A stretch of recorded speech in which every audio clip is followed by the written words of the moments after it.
and welcome to another Ethereum DApp interview with key members of the organization and the community. This is a chance to meet some of the incredible people that are working behind the scenes, either directly with the Ethereum project or people who are looking to build applications that are sort of leveraging the Ethereum technological stack. Today I'll be speaking with some of the co-founders of Digix Global. We have KC Chng, CEO. Hi, George. Hello. And we have Anthony Eufemio, CTO. Hello, George. Great. Pleasure to meet you guys. Thank you very much for doing this interview. So Digix Global is a DApp development and consultancy house based in Singapore with a core product that aims to tokenize assets and make them fungible on the blockchain, the Ethereum blockchain specifically. That's correct, right? Yes. Okay. To start off, I have a few questions. Could you elaborate a little on the consultative aspect of Digix Global and the kind of services that you intend to provide moving forward?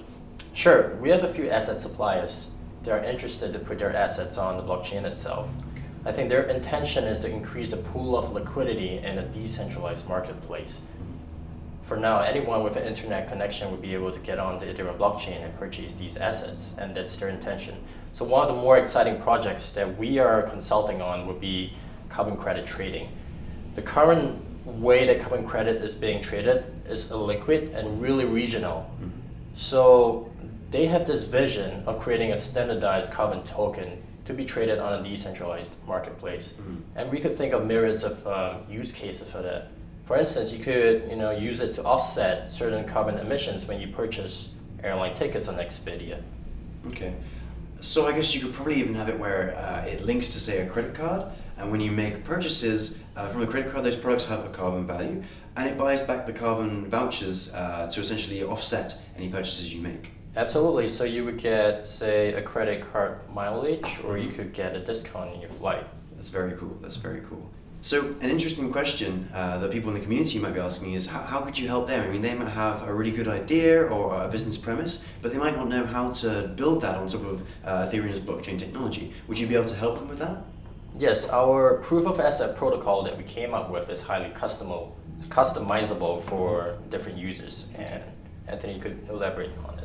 Yeah, so over the course of really building out our core offering, we realized that a lot of the pieces, a lot of the smart contracts that we have been building can be abstracted out to be and be used for other things, such as we have an identity management system, we have a registry system, we have integrations with decentralized exchange, and permission like mandatory access control permissions.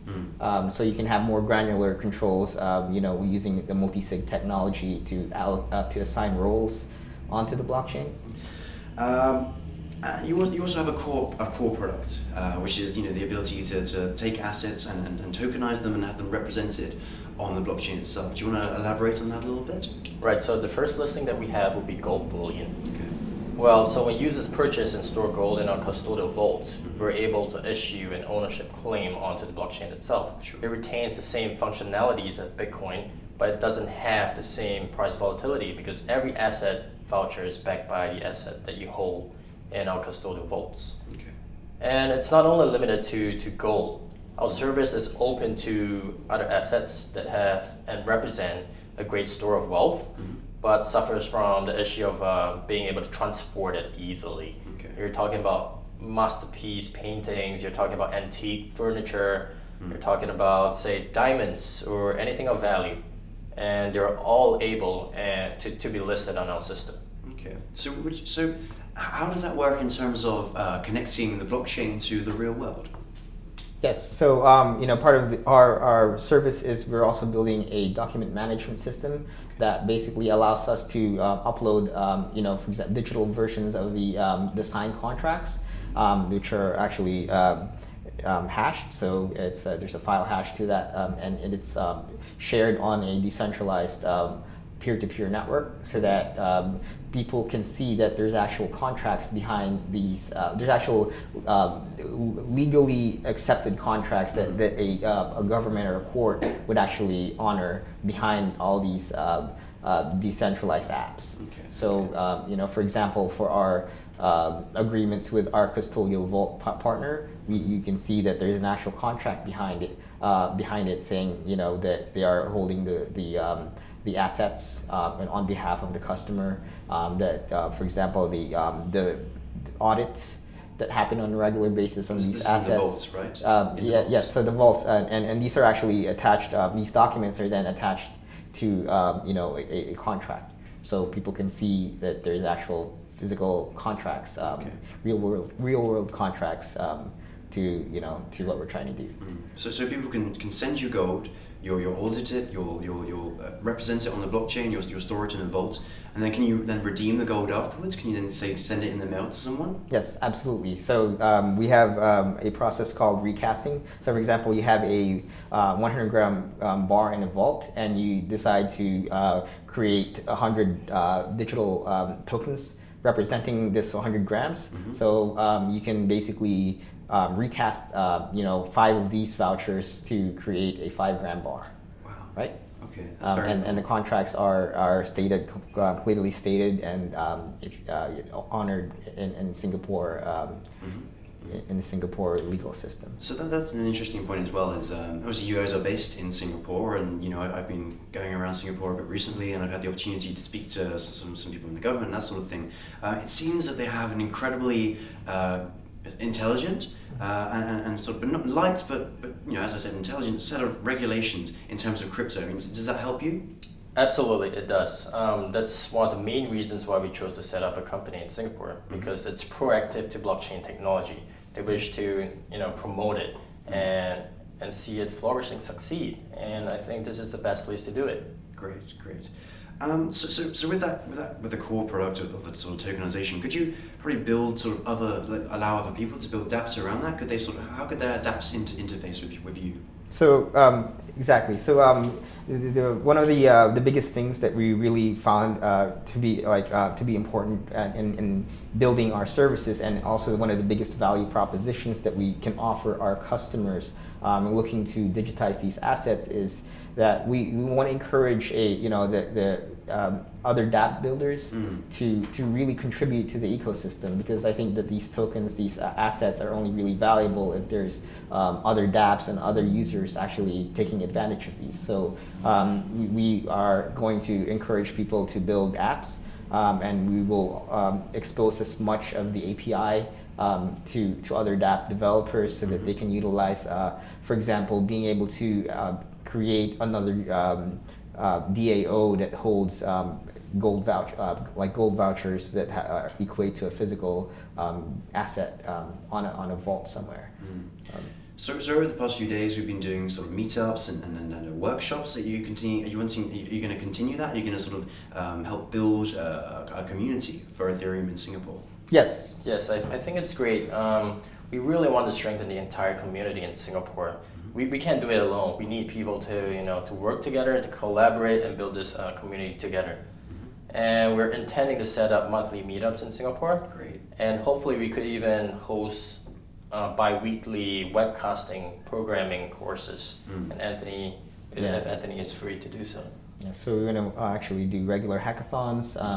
And really, the idea is to, in the future, Digix Global wants to play a key role and possibly become an incubator for other dApp developers, and encourage people to really strengthen the entire Ethereum ecosystem. Fantastic. So are you working with any sort of currently existing dApps? I mean, we have I think over 120 different entities building on top of the Ethereum stack already. So are you working with any of them? Yes, so we've been talking to several organizations and companies, 2 of them being Wayfund and EtherX. Okay. So with EtherX, Digix Global vouchers, gold vouchers, assets, users will be able to actually have the option to automatically list their assets on a decentralized exchange and match it with other assets. For example, a gold voucher can be matched with a US dollar voucher or a silver voucher. And for Wayfund, it was pretty much a no-brainer for us to really look at the partnership, because wouldn't it be nice to be able to do a crowd sale using a globally accepted store of value such as gold, and make sure that when you fund a campaign that if the funds need to go back to you, that they still have the same value that you put into the system. Exactly, right? Exactly. That's very, very important. So I guess you guys have been, I think it's 2 years you've been working, right, on Digix Global. So in the beginning, did you always have this sort of laser vision, or did you sort of start off with a different idea and kind of through research and sort of working on what you wanted to do, come to sort of a new direction? Right, so we started with a really rudimentary idea, which is to convert Bitcoins to gold. We wanted to operate like a traditional bullion dealer, where people could send us cryptocurrency and we would ship out and deliver the gold. But then came Ethereum, and he was there at the inception, and he convinced me about the power of this platform. And so here we are now, spent the last year and a half building out our system on Ethereum. We made some mistakes, but along the way we learned so much. And it's in our view, it's beneficial if we share our knowledge to the community. Great. So to sort of round up the interview, what's the vision for Digix Global moving forwards, and also as well, where do you see yourselves in sort of another year and a half, 2 years time? So pretty much, Digix Global is just I would say it's just a little gear in the entire machine. We would like to see dApps and services built around Digix Global as well, and it's what we're working and looking forward to. We need a community of people who are interested in developing software and applications around our system as well. Okay, great. And what about in one sort of another 1.5 years? Where do you think what's the crypto landscape going to be like then? It's going to be very exciting.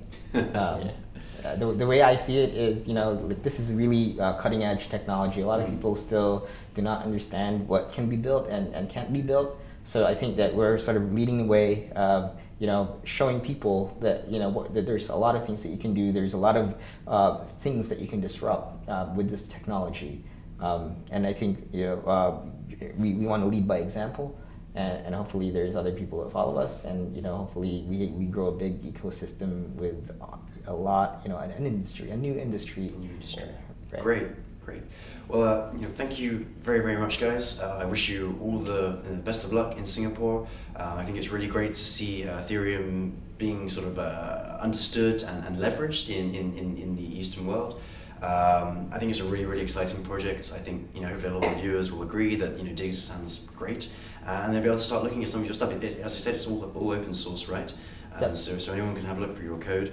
But yeah, thank you very much, everyone, for tuning in. Thank you for your time. Be sure to follow Ethereum on YouTube or Twitter if you're not already. We're always bringing out updates. Next time, we'll be looking to do some more interviews with some of the brilliant members of the community. So if you're building a DApp, if you have something you want to share with us, please do get in contact, again, through Twitter or any of the other sort of contact mechanisms. We'd love to talk to you. But yeah, thank you very much.